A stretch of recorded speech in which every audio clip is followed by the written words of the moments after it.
Assalamualaikum students. Today we will discuss the topic of exercise number 4.2 का question number 1 है. Previous video में हमने discussion की थी क्वेश्चन नंबर 5 की एक्ट 4.1 के. होप सो कि आपको वीडियो अच्छी लगी हो तो इसको लाइक कर दें, कमेंट कर दें, शेयर कर दें and don't forget the bell icon, must subscribe my channel. So now let's start the topic now. बिस्मिल्लाहिर्रहमानिर्रहीम. आपके पास स्टूडेंट्स है if a plus b is equals to 10 and a minus b is equals to 6, then आपने find करनी है value. आपने students find out करनी है, इसकी वैल्यू फाइंड आउट करनी है कि ए स्क्वायर की और बी स्क्वायर की वैल्यू फाइंड आउट करनी है. आपको पता है कि स्टूडेंट्स ए स्क्वायर और बी स्क्वायर की वैल्यू को आप जब फाइंड आउट करते हैं तो उसमें क्या आपके फॉर्मूलास लगता है ए स्क्वायर बी स्क्वायर और प्लस 4 2ab वाला. स्टूडेंट्स आप इनके वैल्यू में लिखते हैं आप इसको. तो अब हम स्टार्ट करने लगे हैं. फर्स्ट क्वेश्चन है आपका. आप लिखेंगे students 2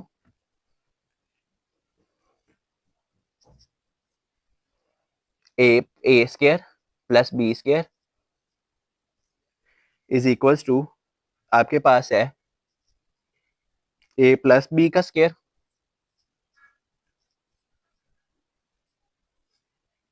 plus a minus B का square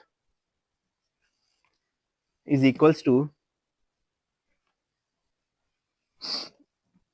2 a square plus B square. Students आप ये डालेंगे, लिखेंगे इज इक्वल्स टू आपके पास ए है 10 और बी है ए प्लस बी है आपके पास 10 और ए माइनस बी है आपके पास. स्टूडेंट्स ए प्लस बी आपके पास ये है और ए माइनस बी आपके पास 6 है. सो आप स्टूडेंट्स वही लिख देंगे 10 square plus a minus b आपके पास 6 का स्क्वायर. स्टूडेंट्स आपके पास आ जाएगा 2 a square plus B square same as it is आ जाएगा. 10 का स्क्वायर 100 होता है प्लस 6 का स्क्वायर होता है 36.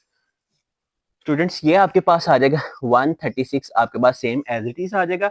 और 2 a square plus B square ये सारा एज इट इज इधर आता जाएगा. स्टूडेंट्स नेक्स्ट में आपका आएगा 136 आ रहा है. अब ये इधर मल्टीप्लाई हो रहा है. कोई चीज अगर इधर मल्टीप्लाई हो तो इधर डिवाइड हो जाए, अगर इधर मल्टीप्लाई हो रही है तो इधर जाके हम डिवाइड कर देंगे. सो ये असूल है मैथमेटिक्स का. A square plus B square as it is रहेगा, इधर ही रहेगा. अब ये इधर मल्टीप्लाई हो रहा है तो हम 136 को डिवाइड कर देंगे 2 के साथ. तो स्टूडेंट्स 2 के साथ आप करेंगे 2 के टेबल में आप इसको काट देंगे 2 6 द 12 1 इसको दे दिया और 2 8 द 16 2 8 68 आपके पास आ गया इसका answer. A square plus B square is equals to आपके पास स्टूडेंट्स इसका आंसर आ जाएगा 68. सो ये आप इसको हाईलाइट कर दें मार्कर से ताकि इसमें सिर्फ जस्ट यही करना था कि आपने फॉर्मूला लगा के ओपन करना था और इसको ओपन करने के बाद आपने इसको कट आउट कर दिया. 136 को 2 पर आपने डिवाइड कर दिया. तो आप कर देंगे. अगर आप उसमें कटिंग नहीं करनी तो आप कैलकुलेटर पर डायरेक्ट डिवाइड कर देंगे तो स्टूडेंट्स आपका 68 आंसर आ जाएगा. नेक्स्ट है आपके पास इफ ए प्लस बी है आपके पास स्टूडेंट 5 ए माइनस बी है आपके पास 117. Then find the value of a b. हमने इधर फाइंड आउट की थी ए स्क्वायर और बी स्क्वायर की वैल्यू. अब स्टूडेंट हमने फाइंड आउट करनी है किसकी वैल्यू आपने फाइंड आउट करनी है. आपने ए प्लस बी ए बी की करनी है. हमने वहां A square plus B square की थी. So let's start the topic now.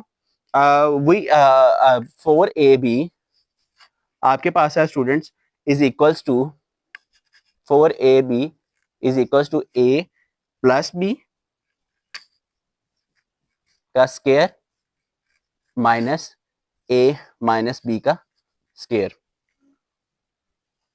4ab students आपने एज इट इज लिख देना. आपके पास इज इक्वल्स टू आपके पास a प्लस बी है 5 का स्क्वायर माइनस आपके पास है under root 17. a minus b आपके पास अंडर रूट 17 का square.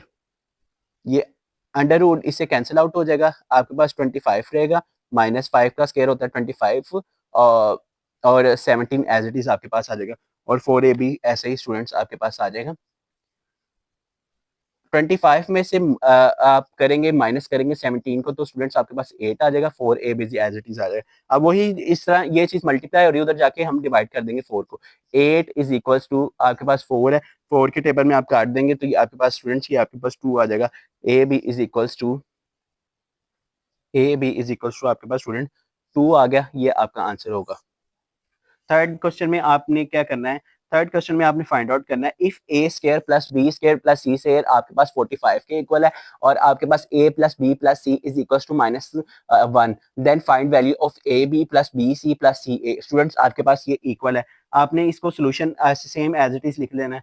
A square plus B square plus c square को आपने स्टूडेंट 45 के इक्वल लिख लेना है। A square plus B square plus c square को स्टूडेंट्स आपने लिख लिया 45 के इक्वल लिख लिया और आपने ए 45 के इक्वल लिख लेना। सो आपने ए plus b plus c is equal to -1, a plus b plus c is equal to -1 के इक्वल लिख ली स्टूडेंट। अब आपने ए बी प्लस बी आपने यही वाला लिख देना, ए बी आपने फाइंड आउट क्या करना है, a b plus b c plus c a is equal to students, ये फाइंड आउट आपने करना है इस वैल्यू को। जैसे कि आप लिख ले वी नो दैट, आप इधर लिख लें वी नो दैट, जैसे हम जानते हैं वी नो दैट आपके पास है students a plus b plus c, a आपके पास आ जाएगा is equal to a square plus B square plus c square, a square plus B square plus c square plus 2।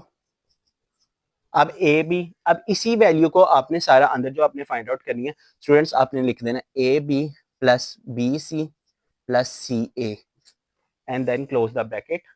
अब आपके पास स्टूडेंट्स आ जाएगा ए प्लस बी, आपके पास ये ए प्लस बी प्लस सी आपके पास किसके इक्वल है, -1 के इक्वल है स्टूडेंट्स। तो आपने क्या लिखना है, -1 का स्क्वायर